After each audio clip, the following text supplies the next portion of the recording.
बस्तर का बहादुर बेटा पत्रकार मुकेश चंद्राकर की आपको अनसुनी कहानी आज क्राइम तक पर मैं बताने जा रहा हूं। मुकेश चंद्राकर सिर्फ 33 साल की उम्र है, लेकिन नाम ऐसा बनाया कि पूरा देश उनके साहस को सलाम करता है।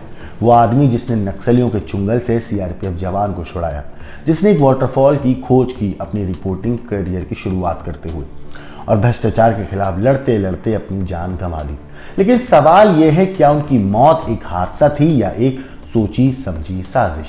आज हम आपको लेकर चलेंगे एक साहसी पत्रकार की ऐसी कहानी की तरफ जो आपका दिल दहला देगी। और हाँ, अंत तक जुड़े रहिए क्योंकि हर मोड़ पर नए राज खुलेंगे। मुकेश का जन्म 4 जुलाई 1991 को बीजापुर के बासागुड़ा में हुआ, लेकिन कुछ ही दिनों में पिता का साया बच्चों के सिर से उड़ गया। उनकी मां आंगनबाड़ी कार्यकर्ता थी, जिन्होंने बड़ी मुश्किलों से दोनों भाइयों यानी कि मुकेश और युकेश को पाला। जरा सोचिए, जिस बच्चे का सपना मुख्यमंत्री बनने का था, वो जंगलों से महुआ और टोरा बीनकर कैसे बड़ा हुआ होगा। 2005 और 6 में सलवा जुडूम के समय नक्सलियों ने उनके घर को छीन लिया। उनका परिवार बीजापुर के राह शिविर में रहने लगा। लेकिन किस्मत के ये झटके यही नहीं रुके। कुछ सालों के बाद उनकी मां का साया भी बच्चों के सिर से उठ गया और दोनों भाई अनाथ हो गए। मुकेश का सीएम बनने का सपना था, मगर हालातों ने एक मैकेनिक बनने पर मजबूर कर दिया। लेकिन उनके अंदर का जज्बा कम नहीं हुआ। बड़े भाई युकेश से प्रेरणा लेकर उन्होंने पत्रकारिता को चुना। जर्नलिस्ट बने। उनकी पहली स्टोरी लंबी वाटरफॉल की खोज पर थी, जो टीवी पर आधे घंटे चली। ये उनकी पत्रकारिता की शुरुआत थी। लेकिन अब उनकी रिपोर्टिंग का फोकस बदलने वाला था, बस्तर के लोगों की आवाज बनने की तरफ। मुकेश ने नक्सली मुद्दों पर ग्राउंड रिपोर्टिंग करना शुरू किया। उनकी बेबाक रिपोर्टिंग ने न सिर्फ प्रशासन बल्कि नक्सलियों को भी हिलाकर रख दिया। साल 2021 में उन्होंने नक्सलियों के चुंगल से कहते हैं एक जवान को भी छुड़ाने का साहस दिखाया। सोचिए, ये वही इंसान था जो जवान को सुरक्षित उनके परिवार तक छोड़ने कश्मीर तक गए। क्या आप सोच सकते हैं, इस बहादुर इंसान को उसी की बेबाकी की कीमत जान देकर चुकानी पड़ी। डिजिटल का युग है और डिजिटल युग में कदम रखते हुए मुकेश ने बस्तर जंक्शन नाम से यूट्यूब चैनल बनाया। 1.5 लाख से ज़्यादा सब्सक्राइबर उनके फॉलोअर्स बने यूट्यूब पर। उनकी ग्राउंड रिपोर्टिंग देश और विदेश तक सराही गई। लेकिन उनकी एक रिपोर्ट भ्रष्टाचार के खिलाफ थी, जो उनकी आखिरी रिपोर्ट साबित हुई। क्या उनकी हत्या के पीछे यही रिपोर्ट है या इसके पीछे कुछ और बड़ा सच है? इस बारे में भी बात करेंगे, लेकिन पहले बताते हैं कि आखिर ये मामला है क्या। 1 जनवरी 2005 शाम 5 बजे के आसपास का वक्त हो रहा होगा। पत्रकार मुकेश किसी की फोन कॉल के बाद रात तक घर लौट आने की बात कहकर शाम को अपने घर से निकलते हैं। लेकिन ना तो उसके बाद मुकेश वापस लौटे और ना ही उनका फोन लग रहा था। ऐसे में मुकेश के घर वाले काफ़ी परेशान हो गए।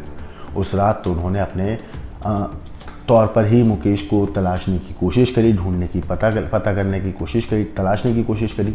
लेकिन जब कामयाबी नहीं मिली तो अगले रोज़ यानी कि 2 जनवरी को मुकेश के भाई युकेश ने बीजापुर पुलिस से शिकायत की और अपने भाई के गायब हो जाने की बात बताई।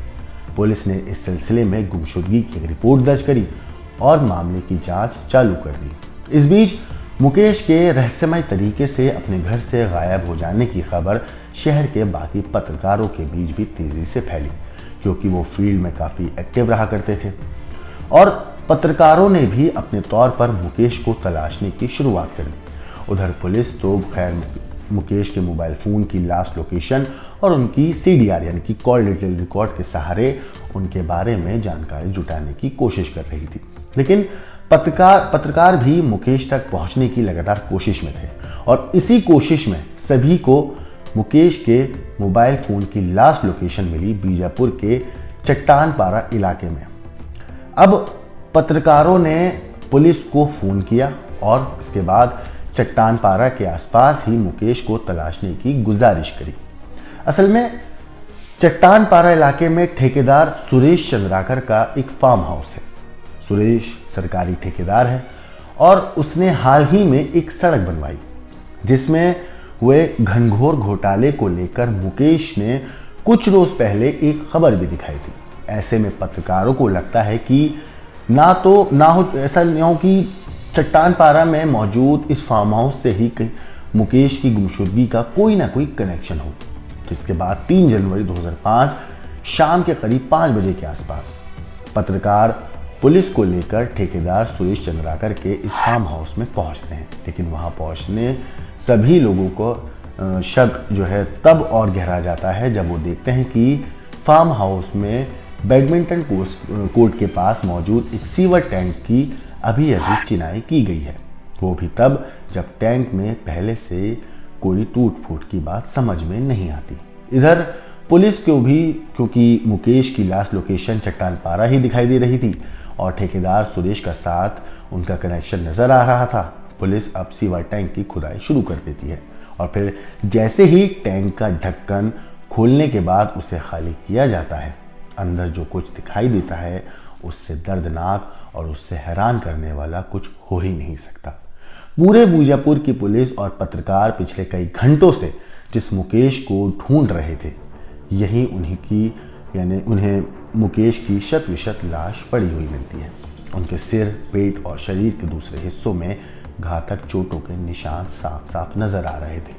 अब जब लाश जिसके ठिकाने से बरामद हुई थी, शुरुआती तौर पर वो तो इस मामले का गुनहगार लग ही रहा था, लेकिन जब पुलिस की तफ्तीश आगे बढ़ी तो ये बात और साफ हो गई कि कत्ल की इस भयानक वारदात से सुरेश का ही सबसे गहरा कनेक्शन है। बल्कि सच्चाई तो ये है कि सुरेश ही इस कत्ल का मास्टरमाइंड है। इत्तेफाक से जब फार्म हाउस से मुकेश की लाश बरामद होने की खबर सामने आई, सुरेश बीजापुर से गायब हो चुका था, जिसने पुलिस का शक इस मामले में उस पर और गहरा कर दिया। अब पुलिस ने जांच आगे बढ़ाई और एक एक कर दिनेश चंद्राकर, रितेश चंद्राकर और महेंद्र राम टेके नाम के 3 लोगों को गिरफ्तार कर लिया। जबकि उसे पता चला कि वारदात का खुलासा होने के साथ ही सुरेश बीजापुर से हैदराबाद के लिए निकल गया है। ऐसे में पुलिस ने उसकी गिरफ्तारी के लिए उसे ट्रैक करना शुरू कर दिया।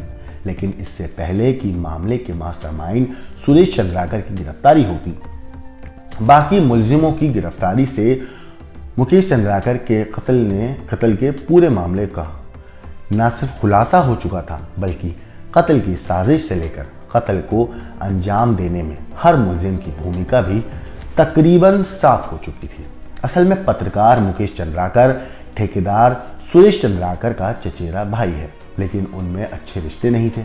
और पिछले दिनों मुकेश ने अपने ही चचेरे भाई के सड़क बनाने के काम में किए गए भ्रष्टाचार की पोल खोलने वाली खबर दिखाई थी, जिसके बाद मामले की जांच के आदेश दिए गए थे। और इससे सुरेश अपने भाई पत्रकार मुकेश से कुछ ज़्यादा ही खफा था और उसी ने मुकेश के कत्ल की पूरी साजिश रची।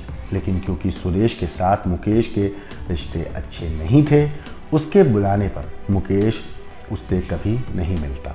ऐसे में सुरेश ने अपने छोटे भाई यानी कि रितेश की मदद ली, जो रिश्ते में पत्रकार मुकेश का चचेरा भाई होने के साथ साथ अच्छा दोस्त भी था। साजिश दोनों भाइयों ने मुकेश को अपने इसी फार्म हाउस में बुलाने की कोशिश की। 31 जनवरी को पार्टी के लिए बुलाया, लेकिन वो नहीं आ सका।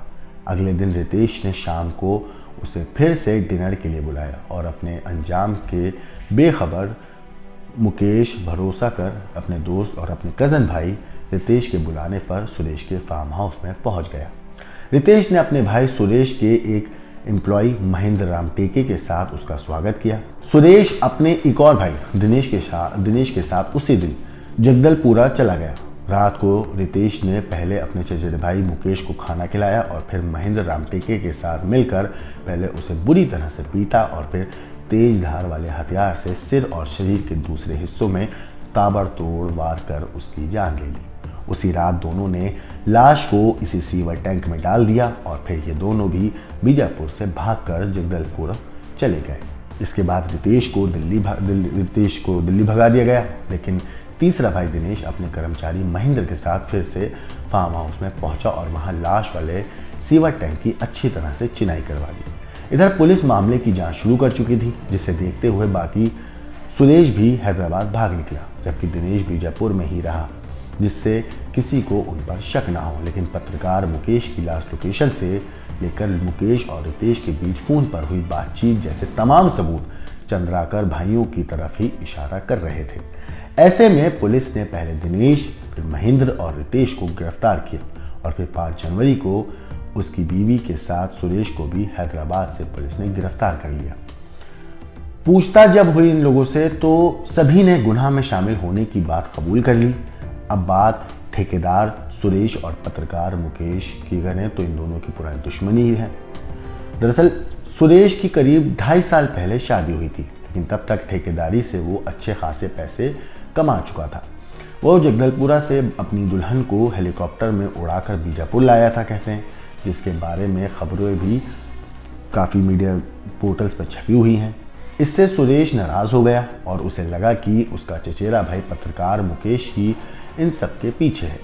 जब इस टाइप की खबरें पब्लिश हुई, खैर दोनों के बीच अनबन हुई और बातचीत बंद हो गई। इधर हाल में सुरेश ने एक ऐसी सड़क बनाई जिसमें जमकर भ्रष्टाचार की शिकायत मिली। पता चला कि जिस 52 किलोमीटर लंबी सड़क का ठेका निकाला गया था उसकी शुरुआती लागत 50 करोड़ की थी, लेकिन बाद में ये 120 करोड़ तक पहुंच गई। मुकेश ने इसी सड़क निर्माण में घोटाले की खबर दिखाई थी, जिसके बाद दोनों भाइयों में दुश्मनी कुछ ज़्यादा ही बढ़ गई और आखिरकार बददिमाग ठेकेदार ने पत्रकार की हत्या की साजिश तैयार कर ली। फिलहाल इस मामले का खुलासा होने के बाद सरकार ने ठेकेदार के अवैध फार्म हाउस पर बुलडोजर चलवा दिया है। मुकेश चंद्राकर की कहानी हमें सिखाती है कि असल साहस क्या होता है। ये कहानी सिर्फ उनके संघर्ष की नहीं बल्कि सिस्टम की सच्चाई को उजागर करने की भी है।